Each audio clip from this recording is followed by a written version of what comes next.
Buenos días, buenos días. Hoy es 2 de agosto del 2024 y les deseo que tengan un lindo fin de semana.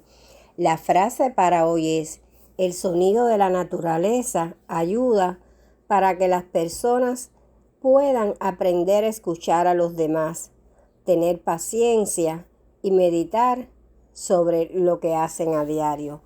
Nos vemos mañana y saca tus propias conclusiones.